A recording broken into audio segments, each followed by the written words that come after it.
दोस्तों यूँ तो आज के समय में भारत की गिनती दुनिया के सबसे मजबूत अर्थव्यवस्थाओं वाले देश में की जाती है, लेकिन अगर जमीनी स्तर की बात करें तो सच्चाई कुछ और ही बयां करती है। आज भी भारत के कई राज्य और जिले ऐसे हैं जहां लोगों को 2 वक्त का खाना भी ठीक से नसीब नहीं हो पाता। न जाने कितने ही लोग आज भी पानी पीकर अपनी रात गुजारते हैं और अगले दिन सुबह मेहनत मजदूरी पर निकल जाते हैं। भारत की जब भी छवि दिखाई जाती है तो मुंबई, दिल्ली जैसे शहरों का ही जिक्र होता है, लेकिन उस समय हम भूल जाते हैं कि बिहार, उत्तर प्रदेश जैसे राज्य भी भारत के अभिन्न अंग हैं। लेकिन आज इन दोनों ही राज्यों की हालत काफी ज्यादा खस्ता नजर आती है। देश की औसतन पर कैपिटा इनकम जहां 1.5 लाख रुपए सालाना पहुंच गई है, वहीं उत्तर प्रदेश में ये आज भी औसतन पर कैपिटा से आधी है और बिहार में तो ये सिर्फ 1/3 ही है। आज के समय में जहां महीने का खर्च चलाने के लिए 50,000 रुपए की जरूरत पड़ती है, वहीं इतने पैसों में पूरे साल का खर्चा चलाना किसी भी परिवार के लिए किसी चुनौती से कम नहीं है। ये बात हम सभी जानते हैं कि बिहार और उत्तर प्रदेश भारत के सबसे गरीब राज्य हैं। यहाँ न तो लोगों को बहुत अच्छी शिक्षा मुहैया हो पाती है और न ही बेहतर स्वास्थ्य सुविधा। लेकिन आखिर क्या वजह है कि उत्तर प्रदेश और बिहार राज्य इतने पिछड़े हुए हैं? आंकड़ों पर नजर डालें तो आजादी के समय बिहार की स्थिति पंजाब जैसे राज्य से भी बेहतर थी, लेकिन आज पंजाब की पर कैपिटा इनकम बिहार से 4 गुना ज्यादा है।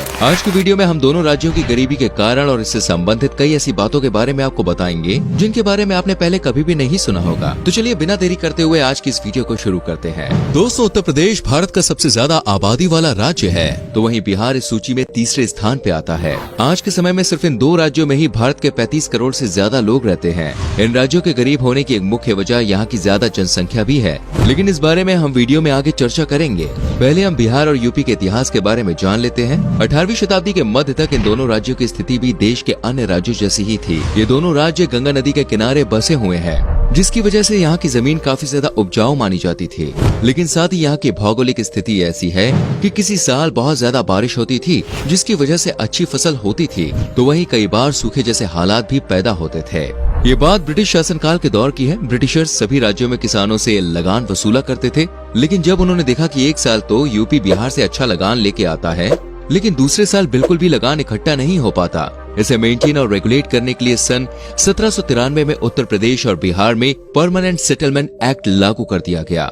ये लागू तत्कालीन वायसरॉय कॉर्नवालिस द्वारा किया गया था। साथ ही यहाँ पर जमींदारी सिस्टम भी लागू कर दिया गया, यानी अब छोटे किसानों से लगान वसूलने का काम जमींदारों का था और अगर कोई किसान लगान नहीं दे पाता तो उसकी जमीन जमींदारों द्वारा हड़प ली जाती। अब जिस जगह फसल अच्छी होती थी, किसान आसानी से लगान चुका दिया करते, लेकिन फसल की अच्छी पैदावार न होने के कारण किसान मुश्किल में पड़ जाते थे। पीएसए के तहत किसानों को आदेश दे दिया गया था कि हर साल उन्हें तय सीमा में लगान चुकाना ही होगा। लगान न दे पाने के कारण बहुत से किसान बर्बाद होने लगे। कई किसानों ने खुदकुशी भी कर ली और कई किसानों की जमीन ब्रिटिशर्स द्वारा हड़प ली गई। अब छोटे किसान बड़े जमींदारों से किराए की जमीन लेते और उस पर खेती बाड़ी करने के लिए मजबूर हो गए। लगभग 150 सालों तक यही सिलसिला जारी रहा। कई किसानों ने सिस्टम का विरोध करने की कोशिश भी की, क्योंकि सिर्फ बिहार और उत्तर प्रदेश में ही ये नियम लागू किया गया था। बॉम्बे, कोलकाता और चेन्नई जैसे शहरों के किसानों को पैदावार के अनुसार लगान चुकाना पड़ता था। विरोध के चलते बिहार में नक्सलवाद का जन्म हुआ, जो आज भी कई जिलों में मौजूद है। 1947 में जब भारत को अंग्रेजी हुकूमत से आजादी मिली तो उत्तर प्रदेश और बिहार में जमींदारी सिस्टम को खत्म कर दिया गया, लेकिन उसके बाद भी इन दोनों राज्यों के हालात जो है वो सुधर नहीं पाए। दोनों ही राज्य भारत में राजनीति के प्रमुख केंद्र माने जाते हैं। राजनीति के कारण इन दोनों राज्य की वो हालत है जो हमें आज नजर आ रही है। सन 1990 से 2002 के बीच उत्तर प्रदेश में 8 सरकारें बदली, तो वहीं बिहार में सन 1961 से लेकर 1990 तक 20 बार सरकार में परिवर्तन आया। पॉलिटिकल स्टेबिलिटी के कारण यहाँ विकास ठीक से नहीं हो पाया और ये दोनों राज्य लगातार राजनीति के गंदे खेल का शिकार होते चले गए। राजनेताओं ने हमेशा से ही यहाँ पर जात पात और ऊंच नीच की राजनीति का खेल जारी रखा। यादवों से कहा गया कि वो यादव को ही वोट करें, जाट गुर्जरों से अपने समुदाय के लोगों को वोट करने के लिए कहा गया। इसी प्रकार राजपूत, हिंदू, मुसलमान, दलित और ना जाने इंसानों को कितनी कौम में बांट दिया गया। ये बात यहाँ के लोगों के दिमाग में इस कदर घुस चुकी है कि आज बच्चा बच्चा यहाँ धर्म की राजनीति से अच्छे से वाकिफ हो गया है। समय समय पर मंदिर मस्जिद के मुद्दे तो कभी सांप्रदायिक दंगों ने इन दोनों राज्यों को आगे बढ़ने ही नहीं दिया। आजादी के बाद बिहार के पास विकास का अच्छा मौका था। ये एक राज्य था जहाँ कई खनिजों की खदानें मौजूद थी। आयरन, कॉपर और कोल जैसे कई प्राकृतिक संसाधनों की यहाँ भरमार थी। देश के सभी राज्यों में यहीं से इन खनिजों की सप्लाई होती थी, लेकिन तभी सरकार द्वारा यहाँ फ्रेट इक्वलाइजेशन पॉलिसी लागू कर दी गई। इस पॉलिसी के तहत अन्य राज्य जो भी सामान बिहार से खरीद रहे थे, उसके ट्रांसपोर्टेशन पर सरकार की ओर से सब्सिडी दी जाने लगी। अगर ये सब्सिडी नहीं दी जाती तो बहुत सी कंपनियां बिहार में ही अपने प्लांट लगाती, यहाँ इंडस्ट्रियल रेवोल्यूशन होता और लोगों को रोजगार मिलता। लेकिन ट्रेड इक्वलाइजेशन पॉलिसी ने बिहार की जड़ों को खोखला कर दिया। इससे न तो राज्य के आम लोगों को रोजगार मिला, न सरकार की ज्यादा कमाई हुई और खनिज बेचकर जो पैसा आ रहा था उसे सब्सिडी में बर्बाद कर दिया गया। सन 1991 तक ये सिलसिला जारी रहा। 40 साल के बाद सरकार की आंख खुली और इस पॉलिसी को रद्द कर दिया गया, लेकिन अब तक बहुत देर हो चुकी थी। 4 दशक के दौरान देश के अन्य राज्यों में इंडस्ट्रियल रेवोल्यूशन अपने पैर पसार चुका था। गंदी राजनीति के कारण बिहार और उत्तर प्रदेश में सड़कों की हालत नहीं सुधर पाई। यहाँ के इंफ्रास्ट्रक्चर को डेवलप करने की ओर किसी भी सरकार ने ध्यान नहीं दिया। बिजली का न आना इन राज्यों में प्राइवेट कंपनियों के लिए एक बड़ा बैरियर था। न चाहते हुए भी बिहार और उत्तर प्रदेश के लोग दिल्ली, मुंबई जैसे शहरों की ओर रुख कर रहे थे। घर और परिवार से दूर रहकर कोई काम नहीं करना चाहता, लेकिन हालात और मजबूरी इंसान को सब कुछ करने के लिए मजबूर कर देती है। अन्य राज्यों में किसानों को सरकार की ओर से कई प्रकार की सब्सिडीज, पेस्टिसाइड्स, बीज खरीदने के लिए पैसे और भी कई प्रकार की सुविधाएं दी जाती हैं। लेकिन बिहार और उत्तर प्रदेश के किसान इन सभी सुविधाओं से वंचित रहे हैं, जिसकी वजह सरकारी खेमे में भ्रष्टाचार का होना है। हर साल किसानों के हित को ध्यान में रखते हुए सरकार कई स्कीम लागू करती है, लेकिन उनका फायदा आम लोगों तक नहीं पहुंच पाता।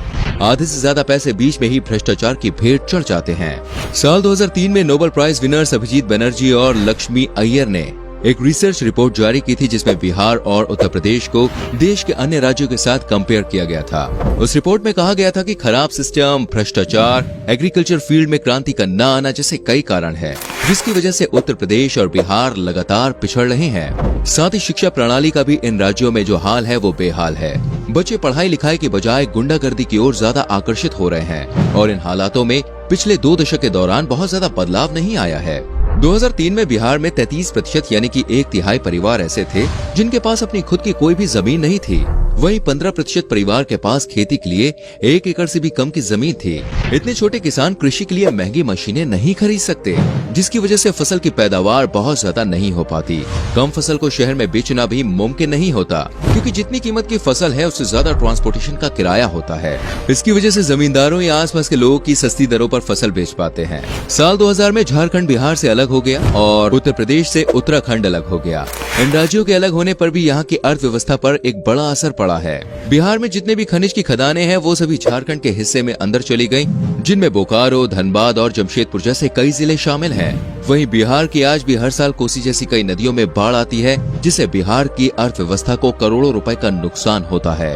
ऊपर से बिहार और उत्तर प्रदेश में कानून व्यवस्था हमेशा से ही कमजोर रही है। यहाँ पुलिस से ज्यादा अपराधियों का राज रहा है। लगभग 15 साल पहले छपी एक रिपोर्ट के अनुसार मुंबई में प्रत्येक 776 लोगों पर एक पुलिसकर्मी था, तो वहीं बिहार और उत्तर प्रदेश में 2400 लोगों पर एक पुलिसकर्मी था।